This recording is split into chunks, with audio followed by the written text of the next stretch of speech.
Hello, everybody. Today, we are going to talk about good fit books. I'm sure you've probably talked about this a little bit in kindergarten and a little bit in first grade, but it's always good to have a review because sometimes we forget how to pick good fit books for ourselves.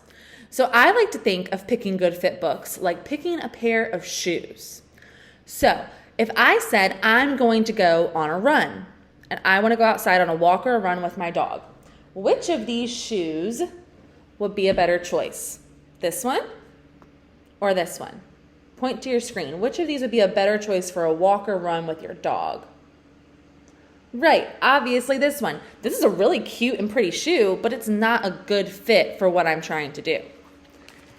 Now, what if I said I was going outside in the snow? Would this be a good fit for the snow? No, obviously not. So sometimes decisions are easy to make. Obviously, you wouldn't wear a flip-flop in the snow. Obviously, you wouldn't wear a high heel to go on a run. But some choices are a little harder. So if I was going to go to the beach, I have 2 flip-flops or 2 sandals here. But which one of these looks like it's a better fit for me?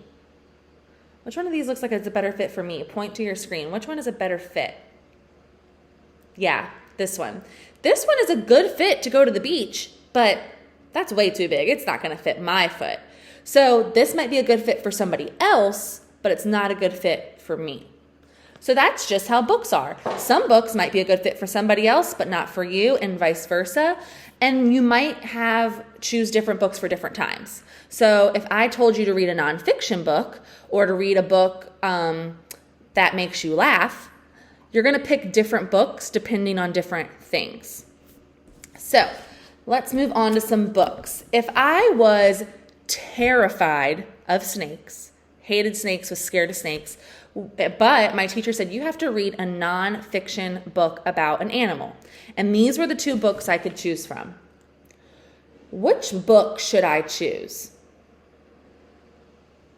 Yeah, the Tadpole book. If I'm terrified of snakes and I hate snakes, why would I ever choose this book to read? It's not a good fit for me.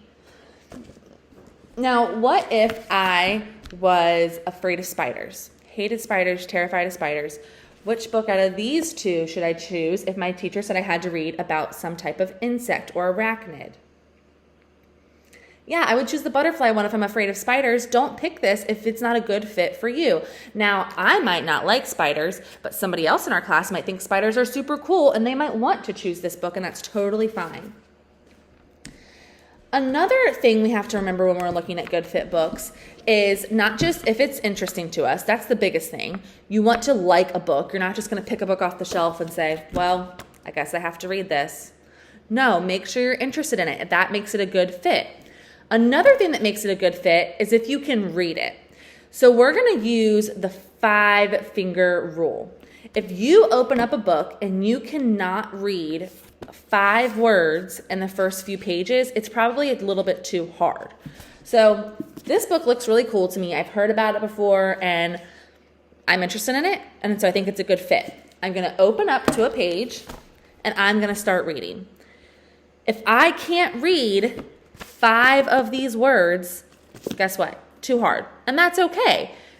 I need to choose a different book.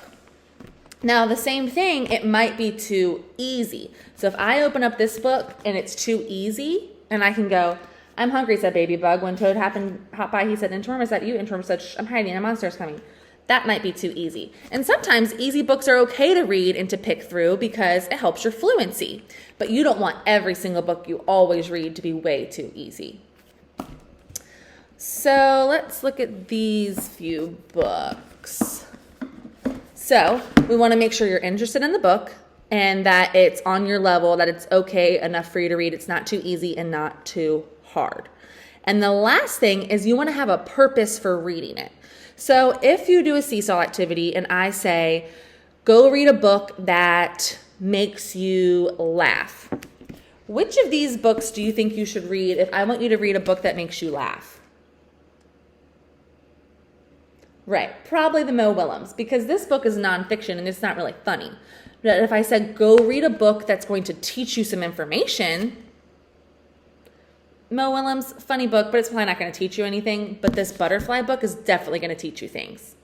So next time you pick out a book, I want you to think about those 3 things to make sure it's a good fit. 1, that you're interested in it. 2, that it's not too hard, not too easy. And 3, that you have a purpose for reading it. I don't ever want you to just pick up a book and say, I guess I have to read this. I want you to want to read it and have a good reason for reading it. So for today's activity, you're going to go to the next slide and it will explain to you what you're going to read today.